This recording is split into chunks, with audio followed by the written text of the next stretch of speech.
আমার চ্যানেলে তোমাদের সকলকে স্বাগত। আজ আমরা ক্লাস 7-এর রায়ান মার্টিন প্রশ্নবিচিত্রা থেকে ইতিহাসের দ্বিতীয় পর্যায়ক্রমিক মূল্যায়নের প্রথম স্কুল সলভ করব।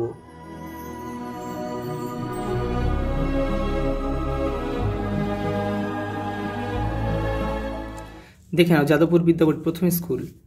বেমানান শব্দটি খুঁজে বের করো। ইলতুৎমিশ, রাজিয়া, ইবন বতুতা আর বলবন। এখানে কিন্তু ইবন বতুতাটা বাদ যাবে। ইনি একজন আফ্রিকার পর্যটক ছিলেন। আর এগুলো বলবন, রাজিয়া, ইলতুৎমিশ এরা ছিল দিল্লির শাসক। পরেরটা দেখো, খরাজ, খামোশ, জিজিয়া, আমির। আমিরটা বাদ যাবে, কারণ হচ্ছে খরাজ, খামোশ, জিজিয়া হচ্ছে এক ধরনের কর ছিল, আর আমির হচ্ছে একটা কর্মচারী বা পদ, একটা পদের নাম। পরেরটা দেখো, তঙ্কা, মোহর, হুন্ডি, জিতল। এখানে হুন্ডিটা বাদ যাবে, কারণ এই যে তিনটে রয়েছে, এই তঙ্কা, মোহর, জিতল এগুলো হচ্ছিল মুদ্রা ছিল, আর এই হুন্ডিটা ছিল এক ধরনের বিশেষ কাগজ ছিল। পরেরটা দেখো, শাহজাহানাবাদ, তুঘলকাবাদ, কিলারাই পিথোরা আর দৌলতাবাদ।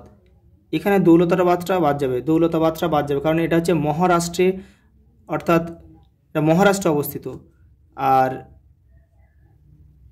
এই তিনটে শাহজাহানাবাদ, তুঘলকাবাদ আর কিলারাই পিথোরা হচ্ছে তোমার দিল্লিতে অবস্থিত। এগুলো ছিল দিল্লিতে।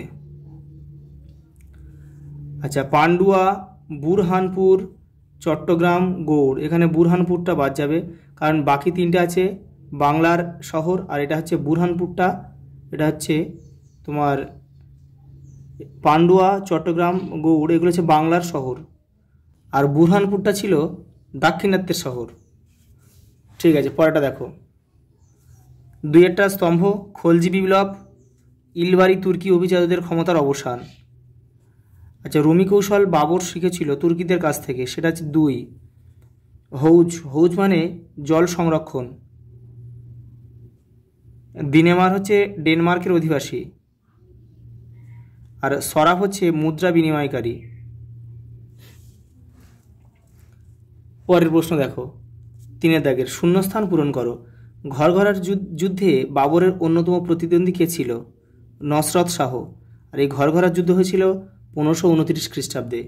জাহাঙ্গীরের আমলে শিখ গুরু অর্জুনকে প্রাণদণ্ড দেওয়া হয়। পরেরটা দেখো, রাজপুত নেতাদের মধ্যে মুঘল সম্রাটদের সঙ্গে জোট বাঁধেননি রানা প্রতাপ সিং। আহমেদনগরের প্রধানমন্ত্রী ছিলেন মালিক অম্বর। বিল্লগ্রামের যুদ্ধ হয়েছিল বিল্লগ্রামের 1540 খ্রিস্টাব্দে, আর চৌসা হয়েছিল 1539 খ্রিস্টাব্দে। সুলতান হোসেন শাহ ছিলেন শ্রী চৈতন্যের ভক্ত। 4 দাগে দেখো, নিচের প্রশ্নগুলির একটি বাক্যে উত্তর দাও। মোগলরা তৈমুরের বংশধর হিসেবে গর্ববোধ করত কেন? কারণ তৈমুর লংকে তারা বেশি শ্রদ্ধা করত। পরেরটা দেখো, হুমায়ুনকে এক সময় ভারত ছেড়ে চলে যেতে হয়েছিল কেন? কারণ হুমায়ুন শেরশাহের কাছে 2টো যুদ্ধে হেরে গিয়েছিল, চৌসার যুদ্ধ এবং বিল্লগ্রামের যুদ্ধে। সেই জন্য কিন্তু তাকে দেশ ছেড়ে চলে যেতে হয়েছিল। পরের প্রশ্ন দেখো, মহেশ দাসের নাম বীরবল হয়েছিল কেন? তার বুদ্ধির জন্য। পরের প্রশ্ন দেখো, ঔরঙ্গজেবের আমলে বাংলায় সামুদ্রিক বাণিজ্যের উন্নতির একটি কারণ লেখো। তোমাদের টেক্সটের 80 নম্বর পেজে উত্তরটা রয়েছে, দেখে নাও। তোমরা এটা লিখতে পারো। মুঘলরা চট্টগ্রাম বন্দর দখল করে বাংলাকে পর্তুগিজ জলদস্যুদের আক্রমণের হাত থেকে রক্ষা করে। সামুদ্রিক বাণিজ্যের পথ প্রশস্ত হয়। পরের প্রশ্ন দেখো, জাপ্তি বলতে কি বোঝো? দেখে নাও। তোমাদের টেক্সটের 86 নম্বর পেজে উত্তরটা রয়েছে। এই যে মুঘল আমলে জমি জরিপের ভিত্তিতে রাজস্ব নির্ধারণ করার পদ্ধতিকে বলা হতো জাপ্তি। যাবতমান নির্ধারণ। পরের প্রশ্ন 5 দাগের দেখো, দিল্লির সুলতানদের কখন খলিফার অনুমোদন দরকার হতো? তোমাদের টেক্সটের 44 নম্বর পেজে উত্তরটা রয়েছে, দেখে নাও। এই যে যখনই শাসন ও অধিকারের ন্যায্যতা নিয়ে প্রশ্ন উঠত, তখনই দিল্লির সুলতানরা খলিফার আনুগত্য স্বীকার করে তার অনুমোদন চাইতেন। পরের প্রশ্ন দেখো, সুলতান রাজিয়ার সমর্থক কারা ছিল এবং তার বিরোধী কারা ছিল? তোমাদের টেক্সটের 45 নম্বর পেজে উত্তরটা রয়েছে, দেখে নাও। এই যে রাজিয়া সিংহাসনে বসেছিলেন সেনাবাহিনী অভিজাতদের একাংশ ও দিল্লির সাধারণ লোকেদের সমর্থন নিয়ে। এবারে দেখে নাও, এখানে বিরোধিতা কারা করেছিল? তুর্কি অভিজাতরা মনে করেছিল যে রাজিয়া অতুর্কি অভিজাতদের বেশি গুরুত্ব দিচ্ছেন। এর ফলে দিল্লির বাইরে যেসব তুর্কি অভিজাতরা ছিল তারা গোড়া থেকেই রাজার বিরোধিতা শুরু করেন। পরের প্রশ্ন, সুলতান ইলতুৎমিশের সামনে প্রধান 3টি সমস্যা কী ছিল? তোমাদের টেক্সটের 45 নম্বর পেজে উত্তরটা রয়েছে, দেখে নাও। এই যে প্রথম সমস্যা, দ্বিতীয় সমস্যা এবং তৃতীয় সমস্যা, এখান থেকে এটা পুরোটা লিখতে হবে। পরের প্রশ্ন দেখো, মোগল কারা? এই যে মোগল কারা, তোমাদের টেক্সটের 69 নম্বর পেজে উত্তরটা রয়েছে, এই যে দেখে নাও।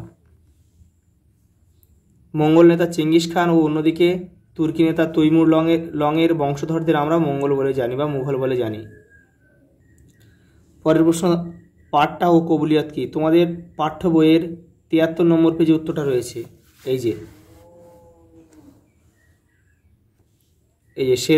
শেরশাহ কৃষককে পাট্টা দিতেন, এখান থেকে কিন্তু এই যে কবুলিয়াত নামে অন্য একটি দলিল রাষ্ট্রকে দিতে হতো এই পর্যন্ত। পরের প্রশ্ন, বাণিজ্যিক চাষ বলতে কি বোঝো? তোমাদের টেক্সটের 107 নম্বর পেজে উত্তরটা রয়েছে, এই যে এখান থেকে এই পর্যন্ত লিখতে হবে।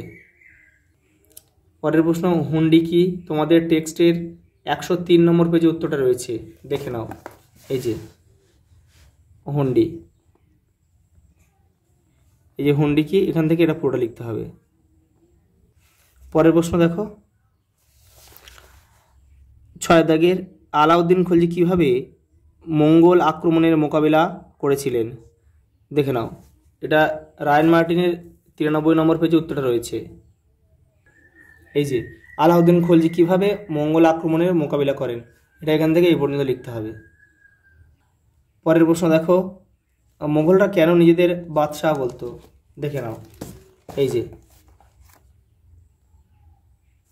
যে বাদশাহ বা মোগলরা কেন নিজেদের বাদশাহ বলতো, এখান থেকে এটা পুরোটা লিখতে হবে। পরের প্রশ্ন দেখো, কেন সুলতানদের সময়কার পুরনো দিল্লির আস্তে আস্তে ক্ষয় হয়েছিল? দেখে নাও, এই যে এখান থেকে এটা পুরোটা। পরের প্রশ্ন, ইকতা কি? সুলতানরা কেন ইকতা ব্যবস্থা চালু করেছিল? তোমাদের টেক্সটের 57 নম্বর পেজে উত্তরটা রয়েছে, এই যে ইকতা কি, এখান থেকে এই পর্যন্ত, আর কেন চালু করেছিল এখান থেকে এই পর্যন্ত। পরের প্রশ্ন, সুলহ ই কুল কি? এটার মানে অর্থাৎ দিন ই ইলাহি কি? দেখে নাও, এই যে সুলহ ই কুল অথবা দিন ই ইলাহি কি, এটা পুরোটা লিখতে হবে। পরের প্রশ্ন দেখো, 7 দাগের মান 5-এর এগুলো, আলাউদ্দিন খলজির বাজার দর নিয়ন্ত্রণ নীতি আলোচনা কর। তোমাদের টেক্সটের 59 নম্বর পেজে উত্তরটা রয়েছে, এই যে আলাউদ্দিন খলজির বাজার দর নিয়ন্ত্রণ, এখান থেকে এবারেও কিছুটা লিখতে হবে। এই যে এই পর্যন্ত লিখলে হয়ে যাবে। পরের প্রশ্ন, ঔরঙ্গজেব কীভাবে দাক্ষিণাত্য সমস্যার মোকাবেলা করেছিলেন? দেখে নাও, তোমাদের টেক্সটের 84 নম্বর পেজে উত্তরটা রয়েছে, এই যে এই দাক্ষিণাত্য ক্ষত, এটাই লিখতে হবে। পরেরটা দেখো, শেরশাহের শাসন ব্যবস্থা আলোচনা করো। তোমাদের টেক্সটের 73 নম্বর পেজে উত্তরটা রয়েছে, এই যে শেরশাহের সংস্কার, এটা লিখতে হবে, এই যে এই পর্যন্ত লিখতে হবে। পরের প্রশ্ন, মধ্যযুগে ভারতে দেশের ভিতরে বাণিজ্যের ধরনগুলি কেমন ছিল তা লেখো। তোমাদের টেক্সটের 101 নম্বর পেজে উত্তরটা রয়েছে, দেখে নাও। এই যে দেশের ভিতরে বাণিজ্য, এইটা পড়ে কিন্তু তোমাদের ছোটো করে লিখতে হবে। এই যে ওই পারেও কিন্তু 2 লাইন 3 লাইন রয়েছে, এই যে এই পর্যন্ত। এই মুদ্রা নাম করা কিন্তু দিতে হবে। লাস্ট প্রশ্ন দেখো, শাহজাহান বাঁধের নাগরিক চরিত্র কেমন ছিল? দেখে নাও, এই যে শাহজাহান বাঁধের নাগরিক চরিত্র কেমন ছিল, এটা কিন্তু পুরোটা লিখতে হবে। আজ এই পর্যন্ত, দেখা হবে পরের ভিডিওতে।